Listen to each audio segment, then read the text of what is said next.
Hemos llegado a la parte principal de nuestro culto. Tenemos la proclamación de la palabra del Señor. Introduciremos con el texto de Juan 17, es el capítulo completo. Preparamos Juan 17 y vamos a hacer la lectura de manera alternada. Empiezo yo con el primero y ustedes me siguen en el 2. Estas cosas habló Jesús y levantando los ojos al cielo dijo: Padre, la hora ha llegado, glorifica a tu Hijo, para que también tu Hijo te glorifique a ti. Como me has dado potestad sobre toda carne, para que dé vida eterna a todos los que le diste. Y esta es la vida eterna, que te conozcan a ti, el único Dios verdadero, y a Jesucristo, a quien has enviado. Yo te he glorificado en la tierra, he acabado la obra que me diste que hiciese. Ahora pues, Padre, glorifícame tú al lado tuyo, con aquella gloria que tuve contigo antes que el mundo fuese. He manifestado tu nombre a los hombres que del mundo me diste. Tuyo era y me los diste, y han guardado tu palabra. Ahora han conocido que todas las cosas que me has dado proceden de ti. Porque las palabras que me diste las he dado, y ellos las recibieron, y han conocido verdaderamente que salí de ti, y han creído que tú me enviaste. Yo ruego por ellos, no ruego por el mundo, sino por los que me diste, porque tuyos son. Y todo lo mío es tuyo, y lo tuyo mío, y es lo glorificado en ellos.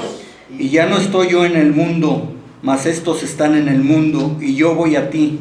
Padre Santo, a los que me has dado, guárdalos en tu nombre, para que sean uno, así como nosotros.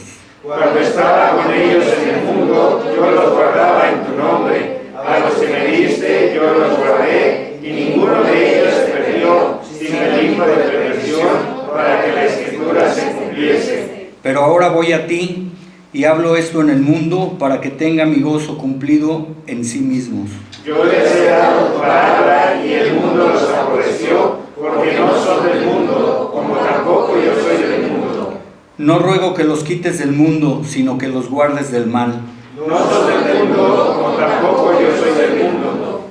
Santifícalos en tu verdad, tu palabra es verdad. Como tú me enviaste al mundo, así yo los he enviado al mundo. Y por ellos yo me santifico a mí mismo, para que también ellos sean santificados en la verdad. Mas no ruego solamente por estos, sino también por los que han de creer en mí por la palabra de ellos. Para que todos sean uno, como tú, oh Padre, en mí y yo en ti, que también ellos sean uno en nosotros, para que el mundo crea que tú me enviaste. La gloria que me diste yo les he dado, para que sean uno, así como nosotros somos uno. Yo en ellos y tú en mí, para que sean perfectos en unidad, para que el mundo conozca que tú me enviaste y que los has amado, a ellos como también a mí me has amado. Padre, aquellos que me has dado, quiero que donde yo estoy, también ellos estén conmigo, para que vean mi gloria que me has dado, porque me has amado desde la fundación del mundo. Padre justo, en el mundo el mundo no te ha conocido, pero yo te he conocido, y estos han conocido que tú me enviaste. Y les he dado a conocer tu nombre, y lo daré a conocer aún, para que el amor con que me has amado esté en ellos y yo en ellos. Amén.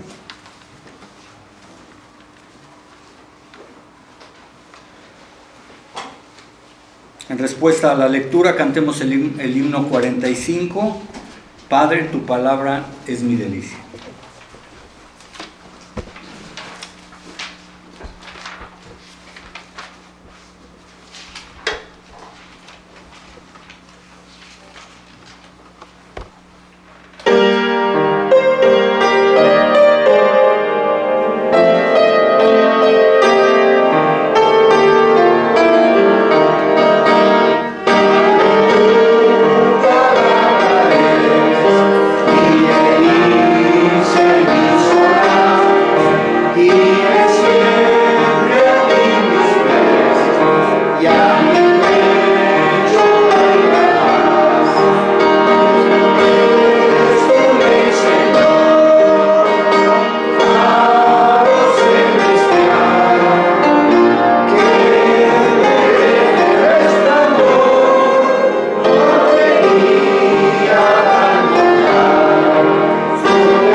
mensaje es la iglesia y su tiempo.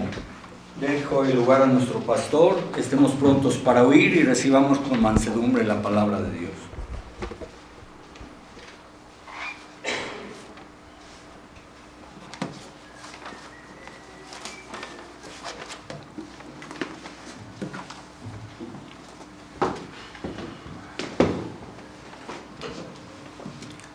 Así, hermanos, como están de pie, les invito a abrir una vez más el pasaje de San Juan, capítulo 17,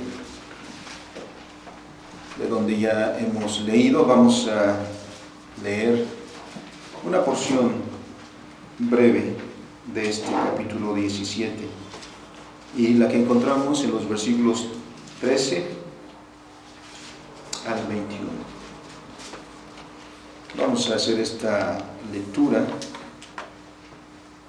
alternadamente. Dice la palabra del Señor: pero ahora voy a ti y hablo esto en el mundo, para que tengan mi gozo cumplido en sí mismos.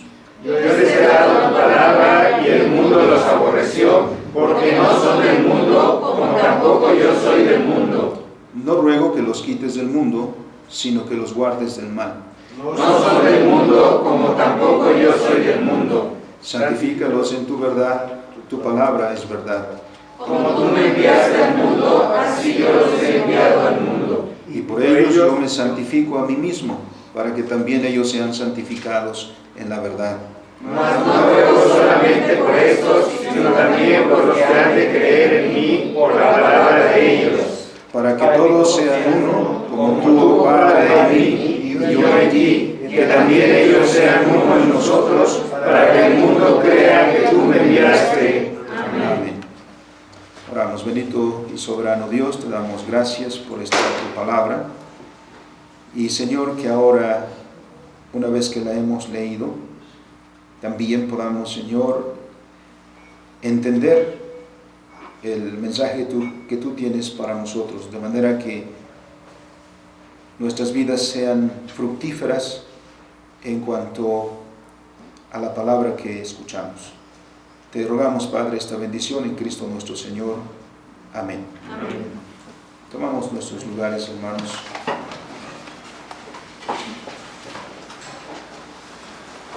Iniciamos un mes con un significado muy particular en la vida nuestra, en la historia nuestra como iglesia presbiteriana, como iglesia perteneciente a una venerable tradición.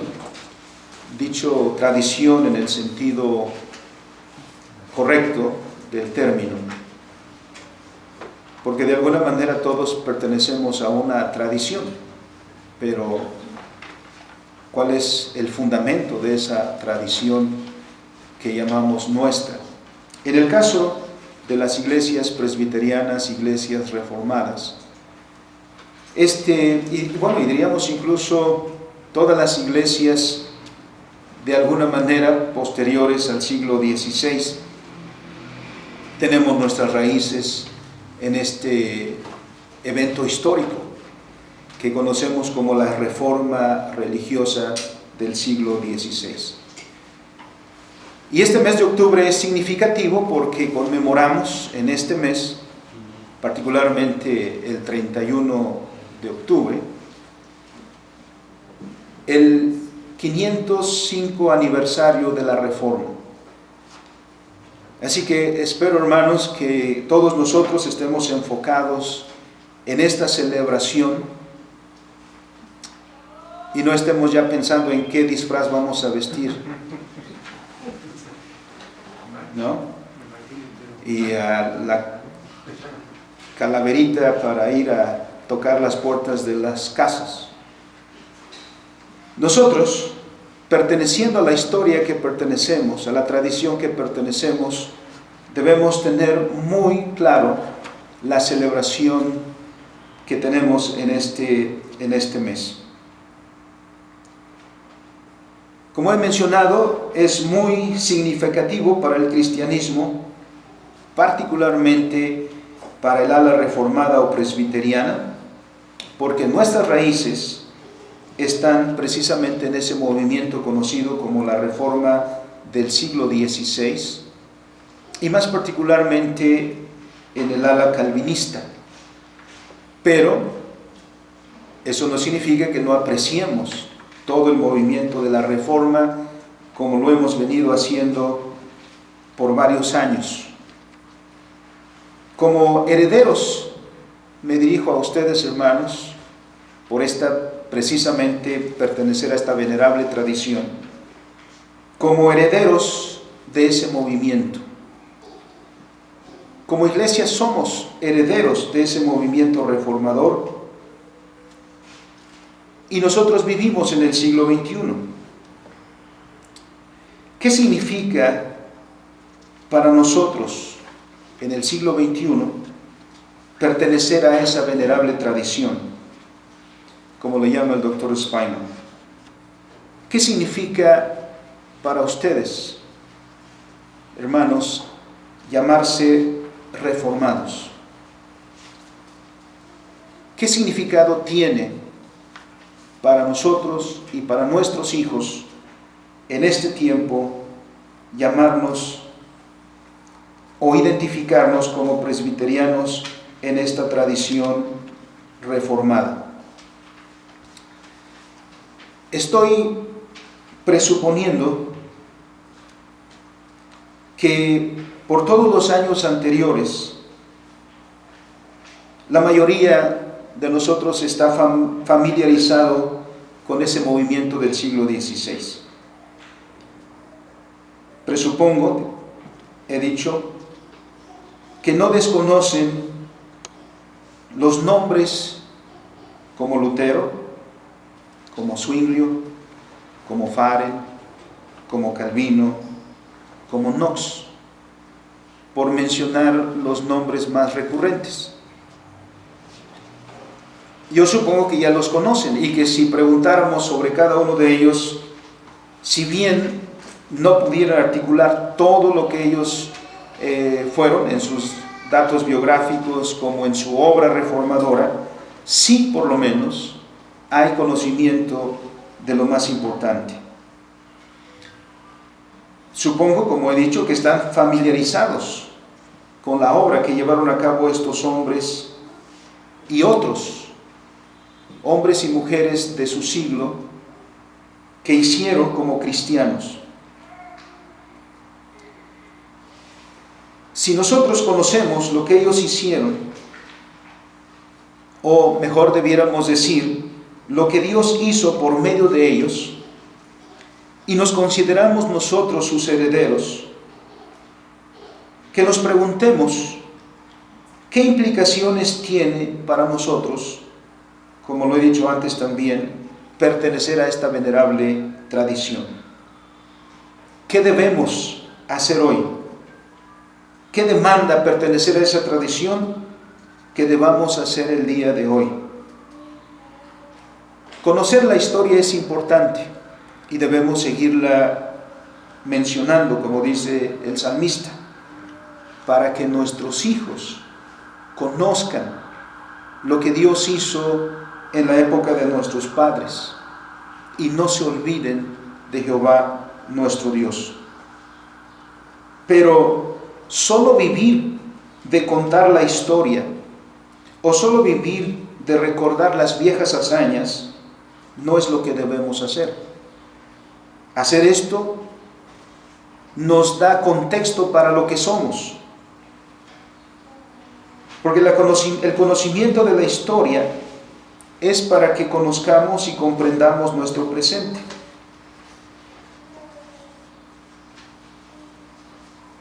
Pero identificarnos en esa tradición nosotros hoy es para que sepamos también qué debemos hacer y hacia dónde debemos dirigirnos. Debemos pensar en nuestros hijos y los hijos de nuestros hijos. Pero para que eso pueda llevarse a cabo, tenemos que mirar que somos responsables por nuestros tiempos, por nuestra generación, porque es en este contexto que Dios nos llama a proclamar su verdad. De otra manera, ser reformado solamente será un nombre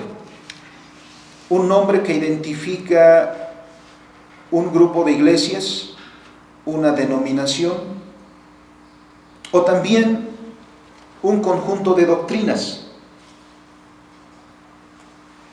Pero en mucho la iglesia en la historia se ha quedado ahí, en ser meramente una iglesia que se identifica con un nombre que incluso a veces ha perdido su significado.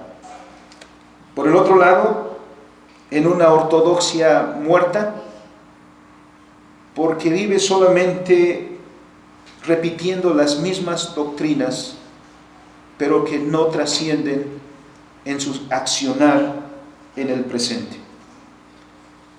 Ser de la tradición reformada y llegar a este punto de que Dios nos permite cumplir 505 años, es un momento para reflexionar entonces sobre cuál es nuestra tarea en el presente contexto en el que nos encontramos. Porque la iglesia es testigo de la verdad para su tiempo y nosotros somos responsables de nuestros tiempos, de la época en que vivimos y del contexto en el cual vivimos. Porque cada generación de cristianos es responsable por su tiempo y de dar testimonio en su tiempo. Nosotros, por ejemplo, no podemos cambiar el pasado. El pasado está ahí. El pasado explica cómo llegamos a este punto. No somos responsables, en cierta manera, por lo que harán las generaciones que vengan después de nosotros. Y digo en cierta manera porque lo que nosotros hagamos aquí tendrá impacto en el futuro. Pero de lo que sí somos completamente responsables delante de Dios es por lo que hagamos ahora y lo hagamos en nuestro contexto.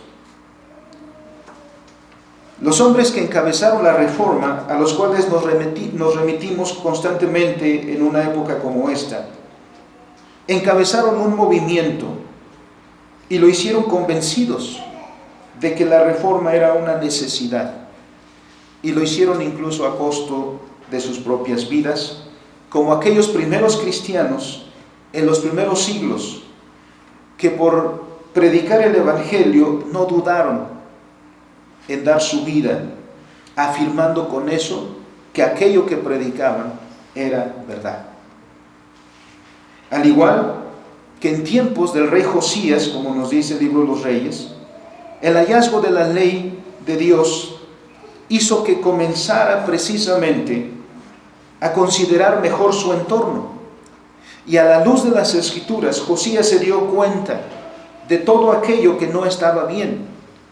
Por eso, de inmediato, cayó arrepentido.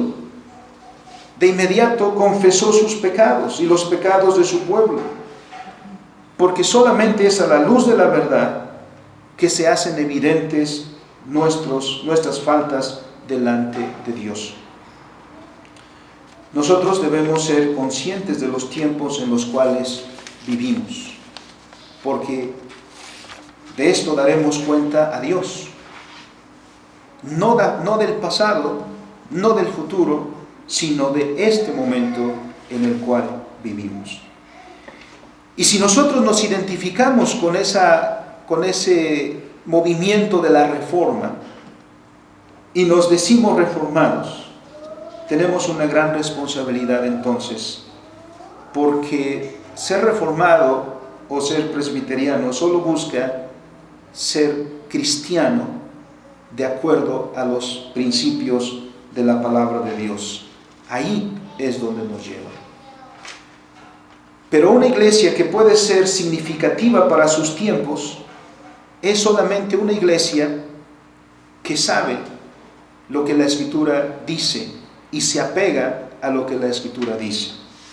Es por eso, hermanos, que en este contexto hemos leído el capítulo 17 del Evangelio de Juan.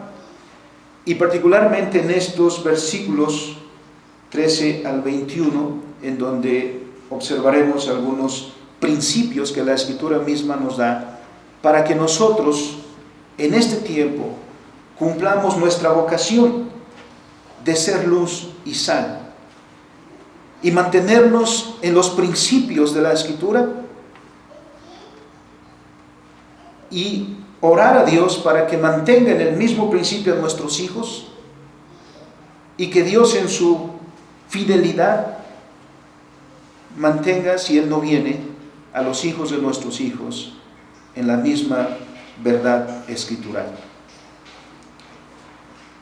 Tenemos un discurso aquí, este que estamos leyendo porque viene de mucho atrás,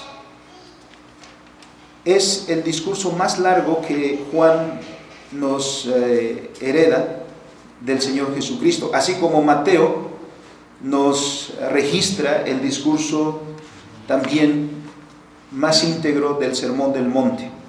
Aquí tenemos un discurso del Señor que se da con sus discípulos previo a los momentos de la cruz, previo a esos momentos tan terribles, pero también tan importantes en la historia de la redención. El Señor Jesucristo, estando en la intimidad con los suyos, pronuncia estas palabras que son muy aleccionadoras y que son para nosotros también muy instructivas. Porque en primer lugar debemos recordar, dice el Señor en el versículo 14, yo les he dado tu palabra, y el mundo los aborreció, porque no son del mundo, como tampoco yo soy del mundo. Mientras el Señor Jesucristo estuvo con los suyos, el Señor preservó a los suyos.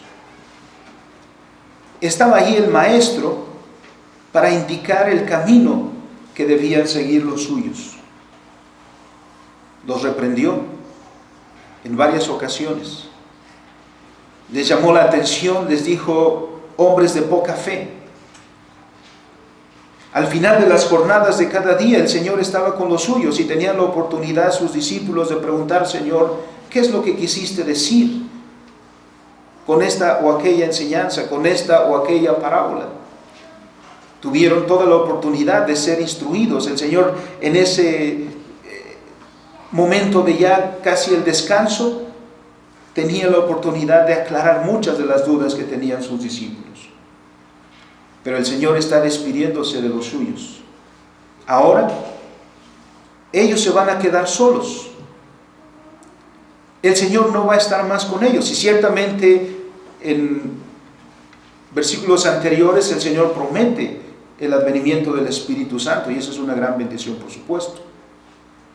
Pero en estos momentos es un momento de apremio para los suyos. Están desconcertados sus discípulos porque han escuchado que el Señor va a donde ha de morir, como el capítulo 14 dice. Ahora el Señor está diciendo que Él regresará al lugar de donde ha venido, es decir, al Padre. Ahora sus discípulos quedarán solos. El Señor ora al Padre, porque esta es una oración, y ora al Padre.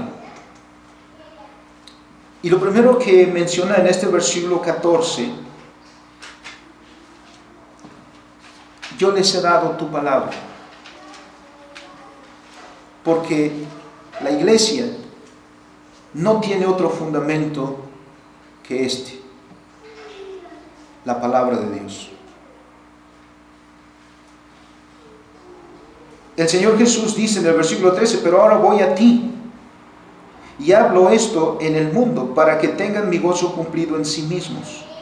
Yo les he dado tu palabra. ¿Por qué son los discípulos del Señor Jesús? Porque han creído a la predicación del Señor Jesús, porque han creído a lo que el Señor Jesús ha dicho. Como dice el capítulo 2 de Hechos, también refiriéndose a aquellos que por la predicación de Pedro creyeron. los que recibieron la palabra de Dios, dice el texto, Hechos 2:41. La iglesia cristiana, la verdadera iglesia cristiana no es aquella que se apoya en tradiciones, en costumbres, por más antiguas que sean, o en decretos de concilios, sino en la palabra del Señor. Eso es lo que motivó a los reformadores, porque a la luz de la palabra de Dios, a la luz de la verdad, pueden nuestros pasos ser encaminados hacia el Señor. Sin la palabra de Dios no hay iglesia. Como decíamos en la escuela dominical, donde no hay enseñanza, se está abriendo la puerta a la ignorancia. Y donde hay ignorancia hay superstición. Y esto es lo que sucedió con la iglesia, que estaba en el siglo XVI llena de supersticiones. Supersticiones que tenían siglos de estar presentes en la iglesia, pero que no tenían ningún fundamento escritural. Cuando Dios retornó al pueblo a la ley, cuando Dios regresó al pueblo a la escritura, entonces instruidos por la escritura, y como dice Juan Calvino, que las escrituras funcionan como nuestros lentes, nos permiten mirar con mayor claridad.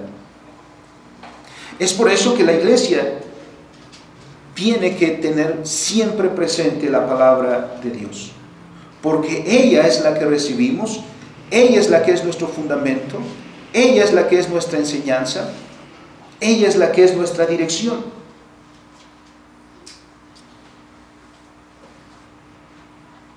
La iglesia, si se aparta de esta palabra, está abriendo el camino de la apostasía. ¿Y cuáles son los tiempos que vivimos? Que se describen en una sola palabra: secularización. Es una sola palabra, pero describe nuestros tiempos. Y significa que el mundo que solía ser cristiano está dejando de serlo. Que los lugares ahí, incluso ahí mismo donde la Reforma nació y donde la Reforma se desarrolló, se está olvidando. Nosotros en nuestro país no hemos vivido un movimiento reformador como este.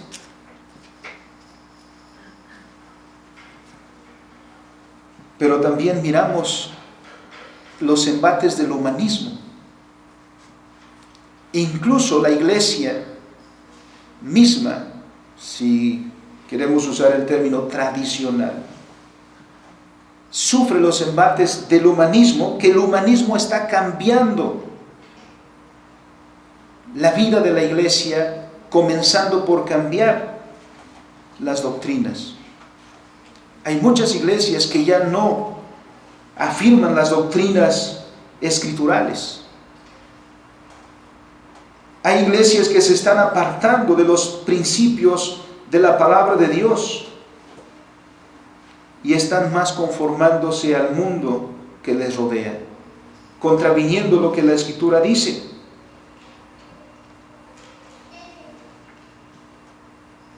El mundo que nos rodea no es al que pertenecemos, sino pertenecemos a Cristo y pertenecemos a su palabra.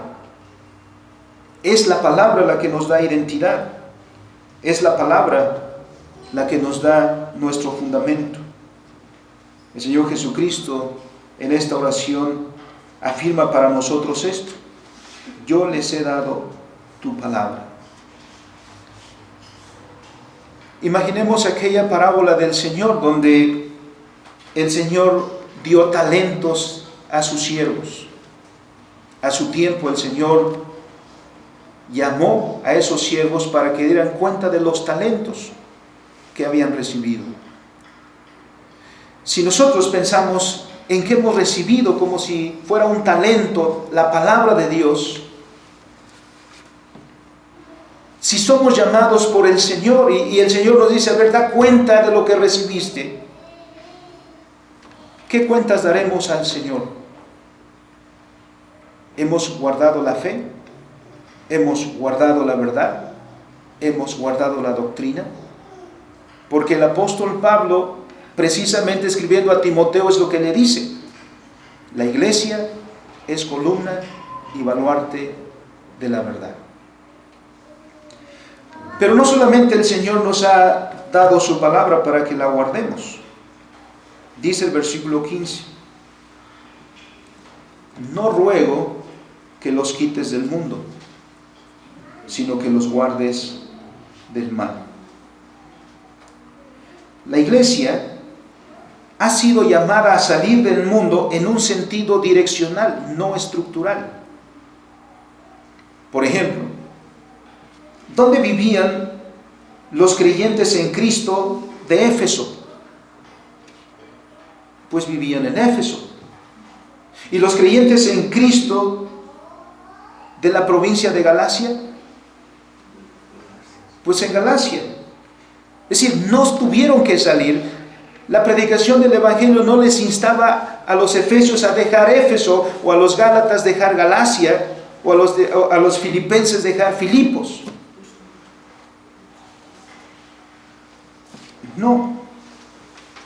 El llamado es a salir del mundo, es a salir de ese contexto pecaminoso, de la mentira, para venir a Cristo y la verdad.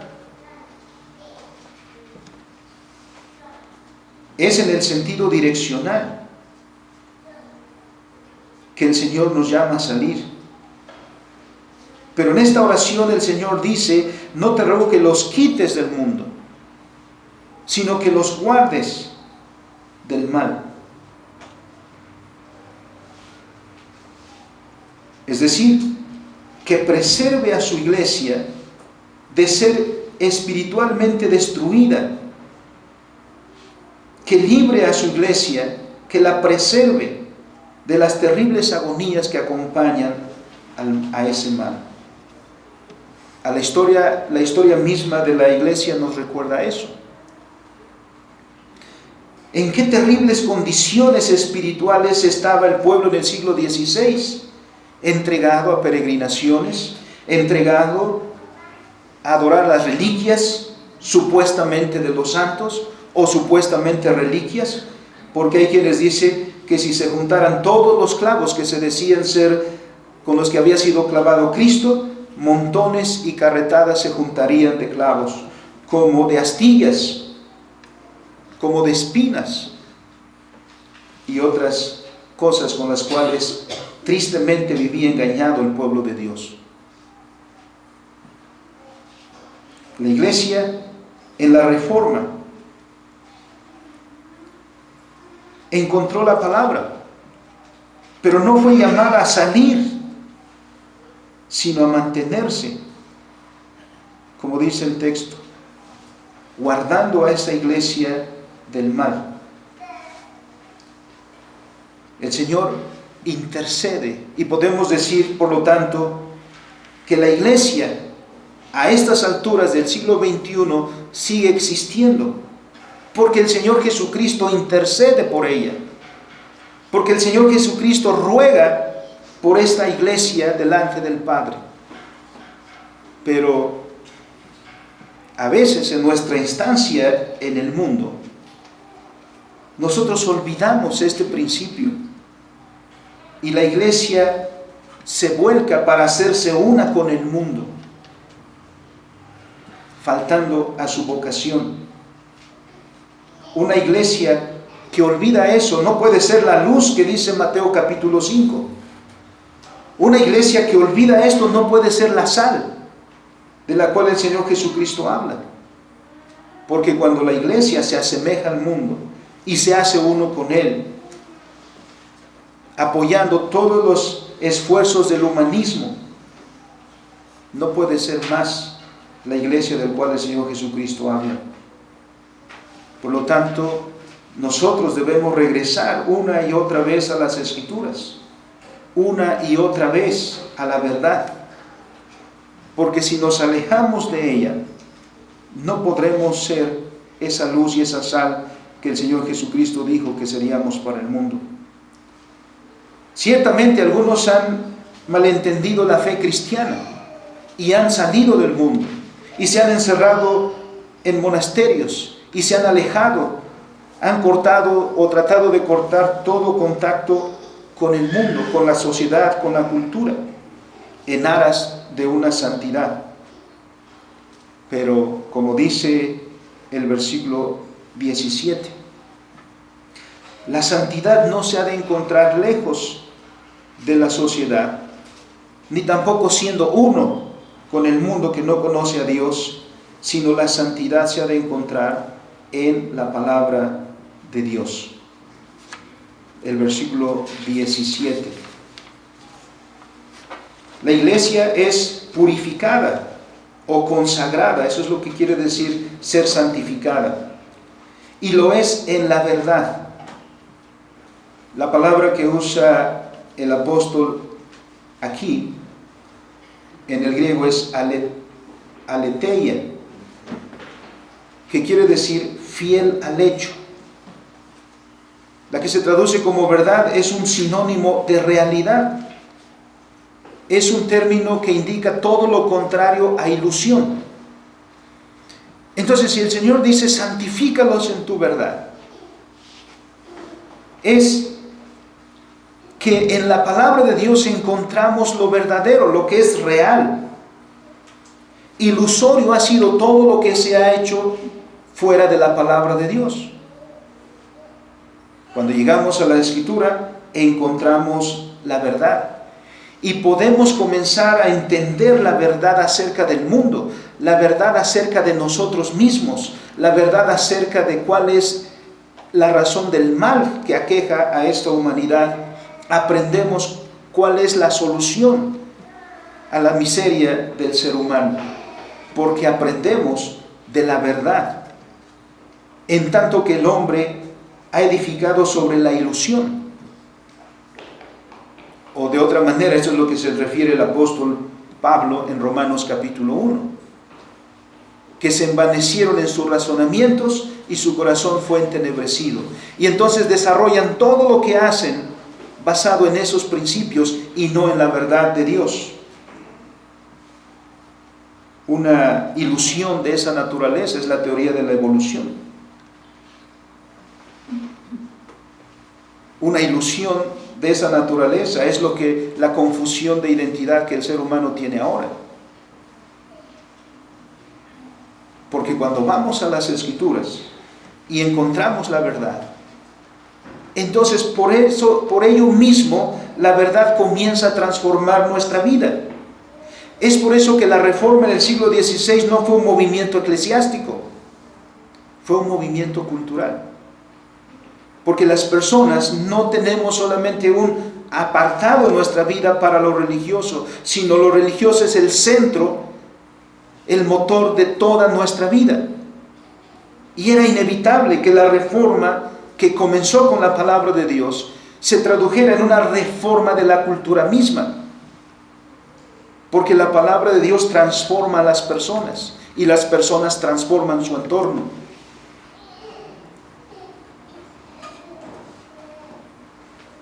Eso lanza una pregunta. ¿Por qué nosotros no transformamos nuestro entorno? ¿Por qué nuestro entorno más fácilmente nos agobia? ¿Por qué? Si decimos que la palabra de Dios es la verdad, ¿por qué vivimos como si no lo fuera?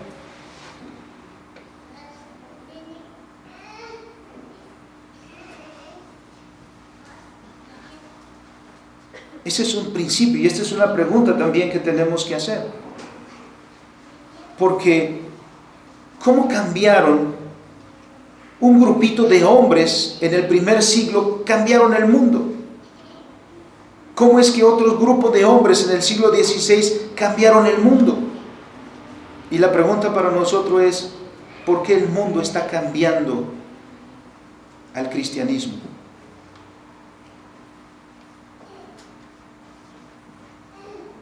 ¿Por qué déjenme decirlo así, porque el cristianismo parece ser una fe en extinción. Yo sé que gracias a Dios no va a ser, porque no depende de nosotros, sino depende de Dios. Pero ¿por qué parece esto? Y una de las cosas que hace, señalamientos que hace el doctor Walters es: nosotros tenemos la culpa. Que el mundo se secularice, culpables somos nosotros. Porque no hemos sabido vivir y expresar estos principios que la Escritura dice, de ser santificados, porque la santificación no lo medimos solamente en números de oraciones, en número de ayunos, sino la santificación en principio es muy simple. La santificación es la conformación de nuestra vida a la ley de Dios. Ese es el principio. Miren cómo dice los versículos previos, con qué énfasis el Señor en el capítulo 14, versículo 15 dice: si me amas,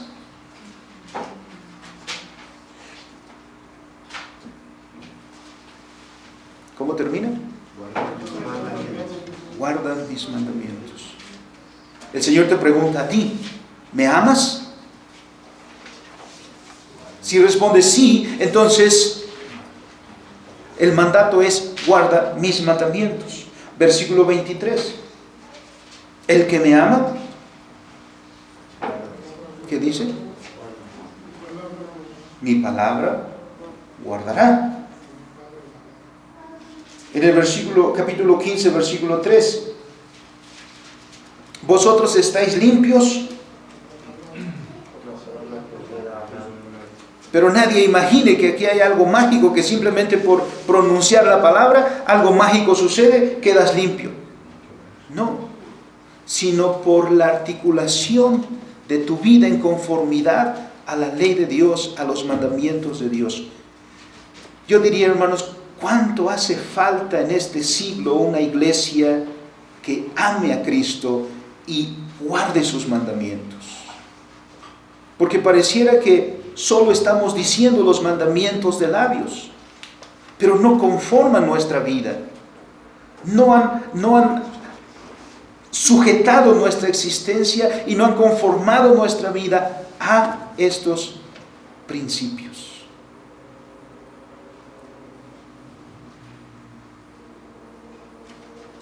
Dice más el versículo 7: si permanecéis en mí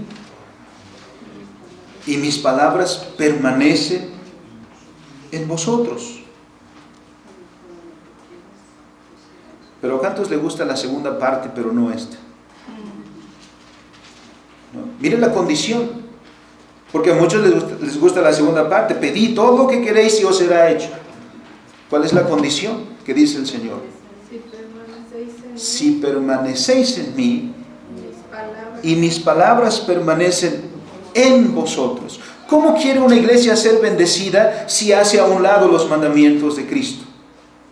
¿Cómo quiere una iglesia ser fuerte si hace a un lado la palabra de Dios? ¿Cómo quiere una iglesia ser luz y sale en el mundo si lo que hace es todo lo contrario de lo que dice aquí? Somos llamados entonces, hermanos, al igual que nuestros padres, a vivir por esa palabra de Dios. En ese episodio de la dieta de Worms, donde compareció Lutero para defender sus libros y no le dieron la oportunidad, pero él dijo: si me convencen con la palabra de Dios que estoy equivocado, yo mismo quemo mis libros. Parece que ahora el mundo no necesita tanto de amenazas. A veces pienso que si se levantara un moderno Nabucodonosor y prendiera un horno ardiente como el que él hizo, y entonces amenazara diciendo: el que no se arrodille ante la imagen que he erigido, al son de las zamponias, de los tamborines, ¿cuántos quedarían de nosotros en pie? ¿Y cuántos se postrarían por miedo del horno, por miedo de morir, por miedo del sufrimiento, por miedo del dolor? Porque al fin somos mexicanos y el mexicano dice, más vale que digan aquí corrió que aquí quedó. El cristiano que ha entendido a Cristo deja eso a un lado. Y si hemos de morir por el Señor, que muramos.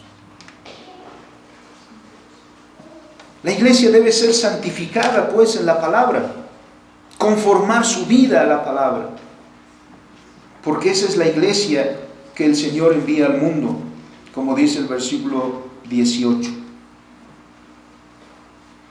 Como tú me enviaste al mundo, así yo los he enviado al mundo. Primero nos llama del mundo, a salir del mundo, en sentido direccional hemos dicho, y una vez instruidos en la palabra, no nos da para que guardemos esa palabra ocultándola, sino para que salgamos al mundo. El Señor dice, así como tú me enviaste al mundo, así yo los he enviado al mundo. Pero, como he mencionado, si salimos al mundo así, sin una fortaleza en la palabra, el mundo nos devorará.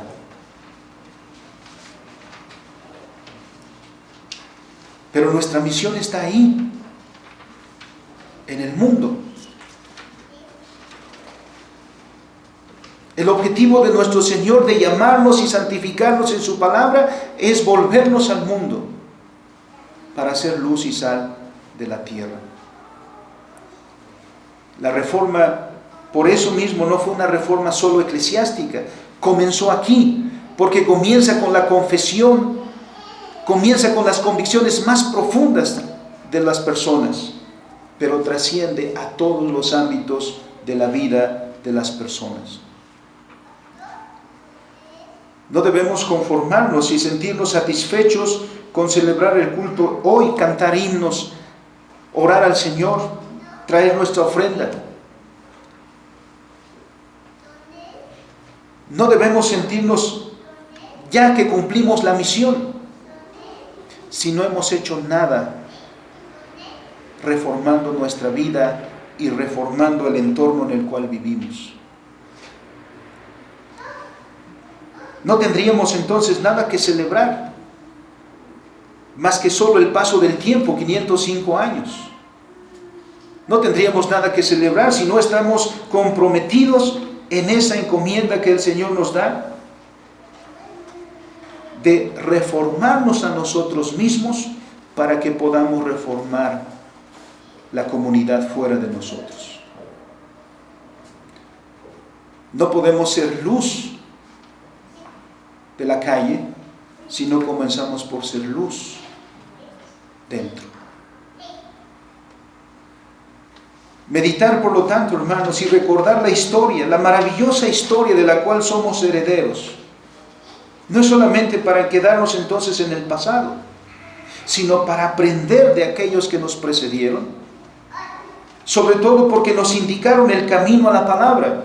Siendo instruidos por la palabra, entendamos la voluntad de Dios, y habiendo entendido la voluntad de Dios, salgamos al mundo y seamos esa luz y esa sal que Dios quiere que seamos en el entorno que cada vez más se está secularizando. O nos cruzaremos de manos y veremos la secularización del mundo como está sucediendo, o haremos algo para volver a Cristo. Es por eso que hemos usado en los últimos años el término reformacional. No es que nos desligamos de la reforma, no es que renegamos de la reforma, al contrario, regresamos a la reforma, pero también enfatizamos que la reforma no ha terminado. Enfatizamos que la estafeta de la reforma la hemos recibido nosotros y por lo tanto nos corresponde a nosotros dar continuidad a la reforma que comenzó hace 505 años. Si no hacemos eso, en lugar de reforma, tendremos una deforma. Si no hacemos nuestro trabajo, si no nos unimos y hacemos nuestro ese lema, Ecclesia Reformata Semper Reformanda Est, es decir, la Iglesia Reformada siempre se está reformando, entonces, ¿qué le dejaremos a nuestros hijos?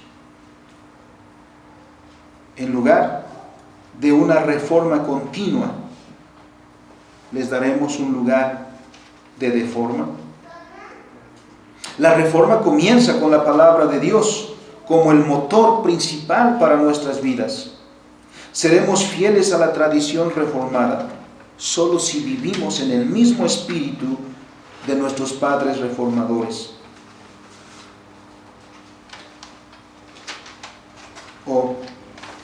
Finalmente, hermanos, cuando lleguemos delante de Dios y tengamos que rendir cuentas delante de Él, ¿qué le entregaremos? Así que comenzamos, por lo tanto, hermanos, este mes de octubre celebrando la reforma, pero aplicando lo que hemos aprendido de la historia. La historia es aleccionadora, no está hecha solo para repetirla, sino para encauzarnos en los caminos que nuestros padres nos han señalado, si queremos ser dignos hijos de la reforma. Que el Señor nos bendiga. Vamos a orar. Bendito y soberano Señor, que has tenido misericordia de nosotros, llamándonos de las tinieblas a tu luz admirable, no dejándonos, Señor, sucumbir en la ignorancia de tu palabra, sino que nos has llamado para darnos precisamente tu palabra, que es verdad, que es la verdad. Y nos has llamado, Señor, para conformarnos a esa verdad, en un contexto que debemos tomar con seriedad, en un mundo que está siendo transformado velozmente por una doctrina humanista, antidios y por lo tanto secularista. Y en este contexto, Señor, es que vivimos, y en este contexto es que nos hablas, y en este contexto es que nos envías, una vez escuchado tu palabra, para conformar nuestras vidas a tu ley y para brillar, como dice uno de nuestros himnos, precioso canto, quiero Jesús que yo brille. Tú quieres, Señor, que brillemos, cual luz en el contexto en el que vivimos. Danos, Señor, la entereza para hablar con denuedo, para vivir con firmeza en un mundo que desafía, Señor. Como dice tu palabra, a los que son tuyos y que les caracteriza tu palabra, el mundo no los quiere, el mundo los persigue, pero que con convicción, Señor, y firmeza, como hijos tuyos, vayamos para cumplir nuestra tarea.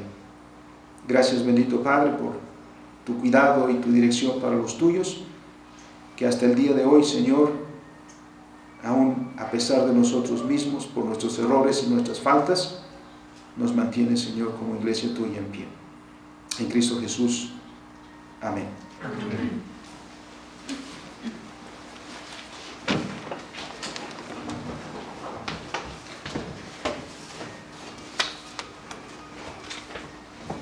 pie, hermanos. En pie, hermanos. En respuesta a la palabra predicada, cantemos el himno 229, Pueblo Cristiano, tu misión realiza.